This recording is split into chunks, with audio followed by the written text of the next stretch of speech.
తెరపై బాలకృష్ణ కూతురి తెరంగేట్రం. నందమూరి నటసింహం చిన్న కూతురు మొదటిసారి తెరపై కనిపించి ఫ్యాన్స్ ను సర్ప్రైజ్ చేశారు. ఎప్పుడూ తెర వెనకే ఉంటూ ప్రొడక్షన్, ప్లానింగ్, ఫైనాన్స్, మార్కెటింగ్ చూసుకుంటూ బిజీగా ఉండే తేజస్విని మొదటిసారి సిద్ధార్థ్ ఫైన్ జ్యువెలర్స్ యాడ్ లో కనిపించి ప్రేక్షకులను ఫిదా చేశారు. ఓ ఫ్యామిలీ ఫ్రెండ్ కోరిక మేరకు ఈ యాడ్ లో నటించినట్లు సమాచారం. రాక్ క్లైంబింగ్, జ్యువెలరీ ధరించి నృత్యం చేస్తూ అలరించారు. తన అందం, నటన చూసి నందమూరి వారి రక్తంలోని నటన ఉందని ఫ్యాన్స్ కొనియాడారు. బాలకృష్ణ కుమారుడు మోక్షజ్ఞ తెరంగేట్రం కోసం ఆసక్తిగా ఎదురు చూస్తున్న ఫ్యాన్స్ కు ఈ సర్ప్రైజ్ ఇచ్చారు తేజస్విని.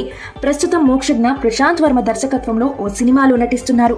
అయితే బాలకృష్ణ 50 ఏళ్ల సినీ ప్రస్థానంలో నందమూరి వారి ఫ్యామిలీ నుండి ఓ కుమార్తె తెరపై కనిపించడం ఇదే మొదటిసారి.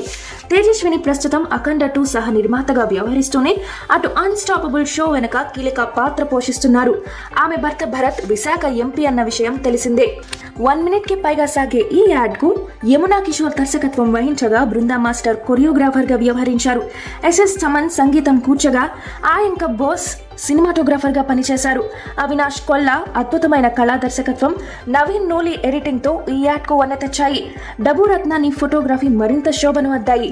డిజైనర్ నాగిని ప్రసాద్ వేమూరి, శ్రీ మణి మతుకుమిల్లి, శ్రీ దుర్గా కాట్రగడ్డ సిద్ధార్థ్ ఫైన్ జ్యువెలర్స్ ను నిర్వహిస్తున్నారు.